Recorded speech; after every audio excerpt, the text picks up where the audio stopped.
Page number 118 पर दिया हुआ है 6.5 समांतर रेखाएं और तिर्यक रेखा। समांतर रेखाओं की परिभाषा आप लोग पहले भी पढ़ चुके हैं और आपके पास लिखाई भी जा चुकी है। और तिर्यक रेखा, इसके बारे में मैं बताता हूँ, इससे आप परिचित भी हैं, पिछली कक्षाओं में भी आप लोग पढ़ चुके हैं। यह है समांतर रेखाएं और तिर्यक रेखा। समांतर रेखाएं ऐसी रेखाएं जो एक दूसरे को नहीं काटती हैं, समांतर रेखाएं कहलाती हैं। पहले आप लोग ये लिख चुके हो और पढ़ भी चुके हो, और इसकी परिभाषा भी आपके पास लिखी है और चित्र भी बना हुआ है, तो देख लीजिए। और ये मैं फिर से लिख दिया। फिर तिर्यक रेखा। तिर्यक रेखा ऐसी रेखा होती है जो किन्हीं दो या दो से अधिक रेखाओं को काटती है। तो वह रेखा जो दो या अधिक रेखाओं को प्रतिच्छेद करती है तिर्यक रेखा कहलाती है। इसमें देखिए एन तिर्यक रेखा है। एल और एम दो समांतर रेखाएं हैं, इनको एन रेखा काटती है, इसलिए रेखा एन एक तिर्यक रेखा है। ये एन तिर्यक रेखा हुई। ये समझ में आ गया होगा आप लोगों को। फिर तिर्यक रेखा द्वारा समांतर रेखाओं में कुछ कोण बनते हैं। इन कोणों को मैं यहाँ चित्र के अनुसार बताता हूँ कि कौन से कोण क्या है। तो देखिए, इसमें सबसे पहले ये चित्र मैंने बनाया है। पी क्यू दो समांतर रेखाएं लिया है और आर तिर्यक रेखा है। इसमें ये कोण बने हैं 1 2 3 4 5 6 7 8। ये 8 कोण बनते हैं। 8 कोणों में से नंबर 1 है संगत कोण, करेस्पॉन्डिंग एंगल्स कहलाते हैं। संगत कोण या करेस्पॉन्डिंग एंगल्स। तो इसमें कोण 1 और कोण 5, ये कोण 1 और कोण 5 तिर्यक रेखा के एक ही ओर बने हुए हैं इस तरफ, और बाहर की तरफ बने हुए हैं। ये भी बाहर और ये भी बाहर बना है, इसलिए ये संगत कोण कहलाए। एक ही ओर तिर्यक रेखा के एक ही ओर बने हुए कोणों को संगत कोण कहते हैं। तो कोण 1 और कोण 5 हो गया। फिर कोण 4 और कोण 8 हो गया। कोण 4 और कोण 8। फिर कोण 3 और कोण 7, कोण 3 और कोण 7 हो गया। फिर कोण 2 और कोण 6 हो गया। कोण 3 और कोण 7, कोण 1 और कोण 6। ये कोण और ये कोण, ये कोण और यहाँ कोण 2 और कोण 6। इस प्रकार ये संगत कोण हुए। फिर एकांतर अंतः कोण, अल्टरनेट इंटीरियर एंगल्स। एकांतर अंतः कोण में तिर्यक रेखा के विपरीत दिशा में बने हुए अंदर के कोणों को एकांतर अंतः कोण कहते हैं। ये तिर्यक रेखा है, इसके विपरीत दिशा में ये कोण बने हुए हैं, अंदर की तरफ जो बने हुए हैं। कोण 2 और कोण 8, कोण 3 और कोण 5। कोण 2 और कोण 8 तिर्यक रेखा के विपरीत दिशा में बने हुए हैं और अंदर की तरफ बने हुए हैं, इसलिए कोण 2 और कोण 8 हुए, और कोण 3 और कोण 5 हुए। ये कोण 2 और कोण 8, कोण 3 और कोण 5, ये अंतः एकांतर कोण कहलाते हैं। इसी प्रकार ये तीसरे नंबर पर दिया है एकांतर बाह्य कोण, अल्टरनेट एक्सटीरियर एंगल्स। इसमें बाहर की तरफ जो बने हुए हैं तिर्यक रेखा के विपरीत दिशा में और बाहर की ओर जो कोण बनते हैं उनको बोलते हैं एकांतर बाह्य कोण, अल्टरनेट एक्सटीरियर एंगल्स। तो इसमें देखिए कोण 1 बना हुआ है इस तरफ और कोण 7 बना है बाहर की तरफ। तो दोनों तिर्यक रेखा के अपोजिट हैं, इसलिए ये एकांतर बाह्य कोण कहलाए। कोण 1 और कोण 7, ये कोण 1 और कोण 7, कोण 4 और कोण 6, कोण 4 और कोण 6, ये एकांतर बाह्य कोण हुए। फिर तिर्यक रेखा के एक ही ओर के अंतः कोण, ये तिर्यक रेखा है, इसके एक ही ओर के अंतः कोण होते हैं। तो कोण 3 और कोण 8 है, ये एक ही ओर बने हुए हैं, अंतः कोण है तिर्यक रेखा के एक ही ओर बने हुए हैं और अंदर की तरफ बने हुए हैं, इसलिए कोण 3 और कोण 8, कोण 2 और कोण 5, ये इस प्रकार कोण रहते हैं। और ये सब कोण परस्पर बराबर होते हैं। यहाँ कोण 1 बराबर कोण 5 होगा, कोण 4 बराबर कोण 8 होगा, कोण 3 बराबर कोण 7 होगा, कोण 2 बराबर कोण 6 होगा। संगत कोण हमेशा बराबर होते हैं, एकांतर कोण हमेशा बराबर होते हैं और तिर्यक रेखा के एक ही ओर के कोणों का योग 180 अंश होता है। मतलब कोण 3 और कोण 8 का जोड़ 180 अंश होगा, कोण 2 और कोण 5 का जोड़ 180 अंश होगा। ये पिछली कक्षाओं में भी मैं बता चुका हूँ, 8वीं में भी 7वीं में भी। इस प्रकार इन कोणों का परिचय हो गया।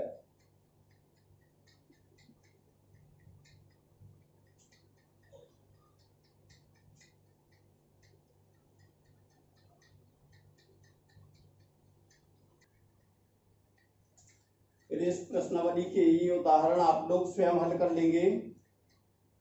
प्रश्नावली 6.2 देखिए, इसमें पहला प्रश्न दिया हुआ है आपकी पुस्तक में पेज नंबर 125 पर। आकृति 6.28 में x और y के मान ज्ञात कीजिए और फिर दर्शाइए कि ए बी समांतर सी डी है। ये बना हुआ है इसका चित्र, जैसे पुस्तक में बना हुआ है इसी प्रकार ये बना हुआ है। इसमें देखिए चित्रानुसार x धन 50 ये x धन 50 बराबर 180 अंश रैखिक युग्म हुआ। ये 50 और x ये रैखिक युग्म 180 अंश, पहले रैखिक युग्म पढ़ चुके हैं पिछली प्रश्नावली में। तो x धन 50 बराबर 180 अंश हो गया, ये रैखिक युग्म हुआ। तो x बराबर इसका पक्षांतर कर दिया तो 180 अंश ऋण 50 अंश, तो 180 में से 50 घटाया तो 130, ये 130 अंश आ गया x का मान। फिर y बराबर 130 अंश हुआ, y बराबर 130 अंश, क्योंकि ये दिया हुआ है 130 अंश, तो ये शीर्ष अभिमुख कोण है, इसलिए y बराबर 130 अंश हो गया। किंतु x और y एकांतर अंतःकोण है, x और y एकांतर अंतःकोण है। ये तिर्यक रेखा है, इसके विपरीत दिशा में बने हुए हैं x और y, इसलिए AB समांतर CD हुआ। जब एकांतर कोण बराबर होते हैं, विपरीत दिशा में बने होते हैं, तो रेखाएं समांतर होती हैं, इसलिए AB समांतर CD हो गया। यही हमें सिद्ध करना था। इसके बाद दूसरा सवाल दिया है इसमें आकृति 6.29 में, यदि AB समांतर CD, CD समांतर EF और y अनुपात z बराबर 3:7 है, तो x का मान ज्ञात कीजिए, x का मान निकालना है। तो ये इसका चित्र बना हुआ है, देखिए AB समांतर CD और CD समांतर EF दिया हुआ है और ये तिर्यक रेखा है। इसमें ये x कोण बना हुआ है, ये y और ये z। तो देखिए इसमें चूंकि AB समांतर CD है, AB समांतर CD है, इसलिए x धन y बराबर 180 अंश।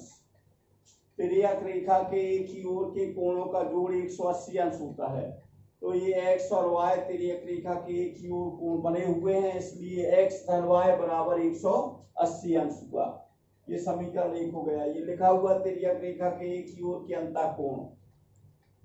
इसी प्रकार CD समांतर EF है, इसलिए y धन z, ये y और z, ये इन दोनों का जोड़ हुआ 180 अंश।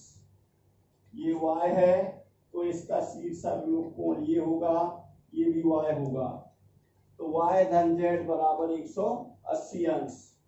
फिर 1 और 2 से इसमें राइट हैंड साइड 180 अंश है, इसमें भी राइट हैंड साइड 180 अंश है, तो राइट हैंड साइड बराबर है तो लेफ्ट हैंड साइड भी बराबर होंगे। तो x धन y बराबर y धन z, एक और दो से x धन y बराबर y धन z हो गया। अब y दोनों ओर है तो y से y काट दिया तो ये आ गया x बराबर z। अब उसमें दिया हुआ है अनुपात 3:7, तो यहाँ माना कि y बराबर 3x और z बराबर 7x है, तो z धन y बराबर 180 अंश हुआ। z धन y बराबर 180 अंश। z का मान है 7x, y का मान है 3x, तो 7x धन 3x बराबर 180 अंश हुआ।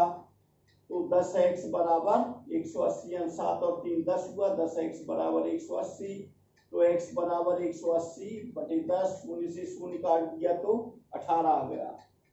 y बराबर 3x माना है तो y बराबर 3 गुणित 18, 18 3 54 अंश हो गया।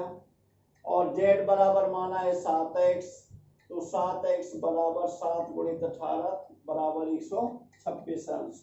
अब चूंकि यहाँ x बराबर z है इसलिए x बराबर z बराबर 126 अंश आ गया। ये आपका उत्तर हुआ।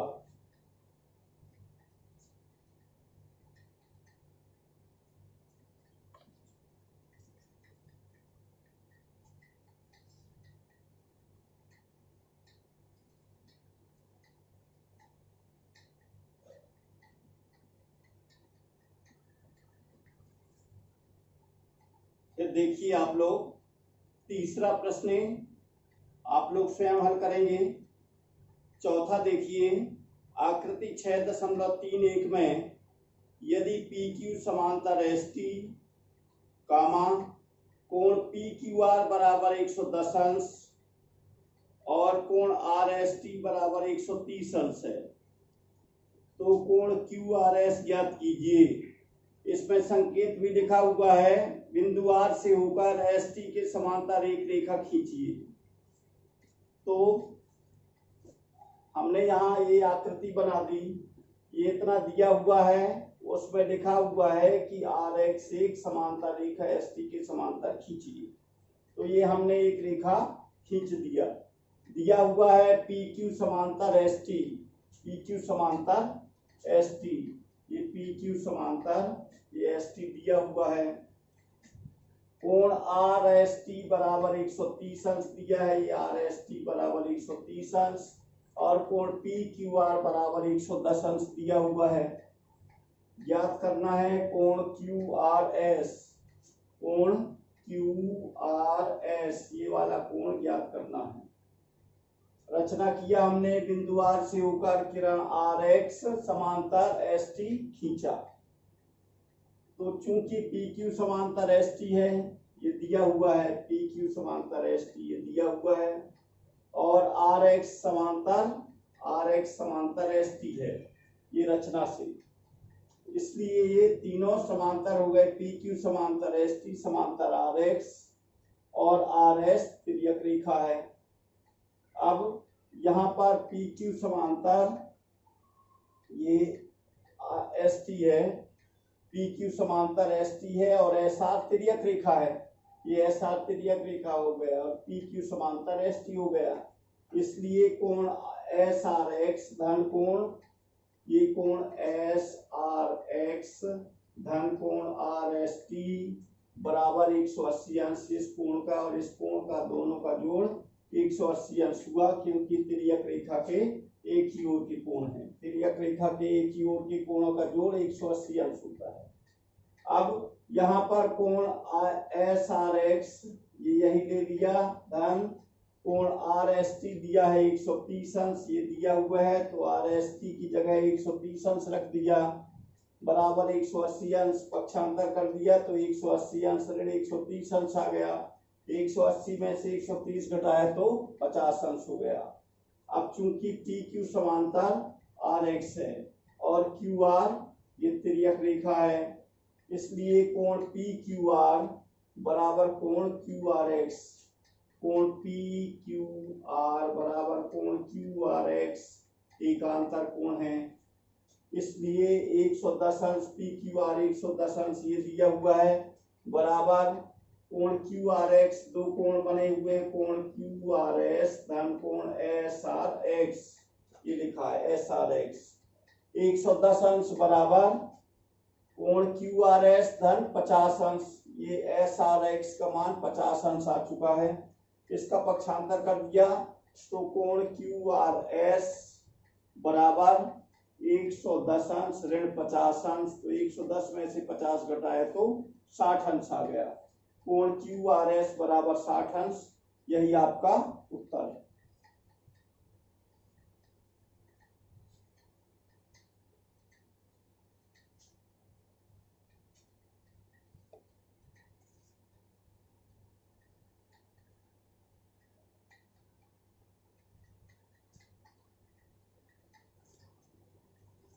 फिर देखिए 5वां प्रश्न दिया हुआ है, आकृति 6.32 में यदि ए बी समांतर सी डी, कोण ए पी क्यू बराबर 50 अंश और कोण पी आर डी बराबर 127 अंश है, तो एक्स और वाई ज्ञात कीजिए। आकृति में आप लोग देख लीजिए, आकृति बनी हुई है और इसमें अंश भी लिखे हुए हैं।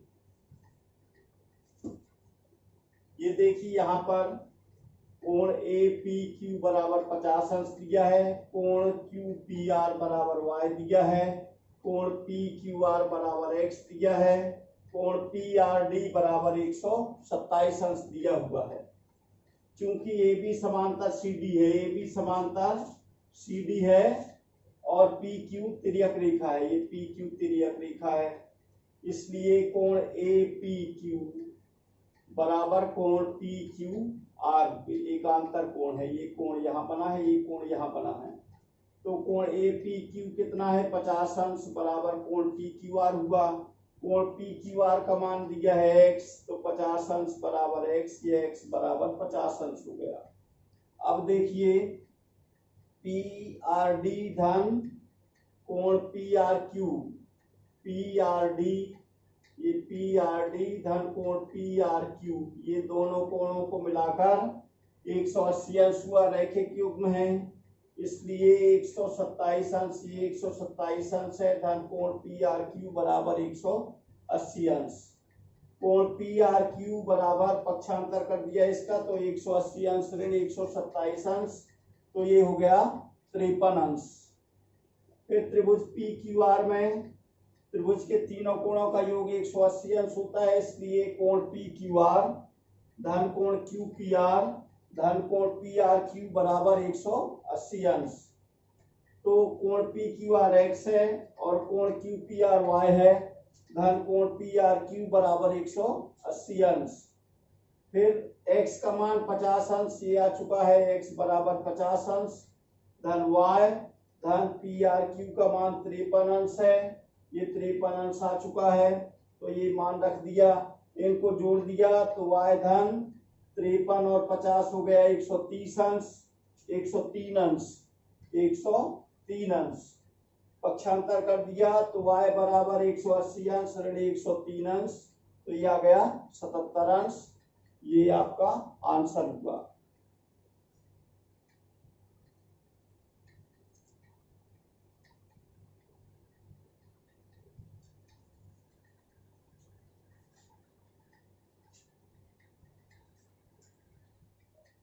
यदि आपको ये वीडियो अच्छा लगा हो तो इसे लाइक कीजिए, शेयर कीजिए और सब्सक्राइब कीजिए।